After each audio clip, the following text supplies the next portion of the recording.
landas ng aking kaharian. Nagtubad at tinabi ang metal at petal kong kagamitan, na kumikinang nagsuot ng ibang palamukian, para lang matanggal na nakabantay, nakaharang at kinikilalang guardian. Kaya sa pagbagsak at naglalakbay, sumakay sa bangka, naglayag at bahala na kung saan man ako mapadpad. Napadpad ha, nalapag akong sa syudad, 36 na palapag, mga 1-8 na matatangkad na may edad na palakad.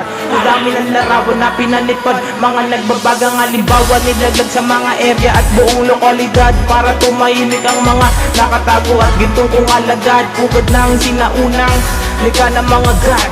Wow!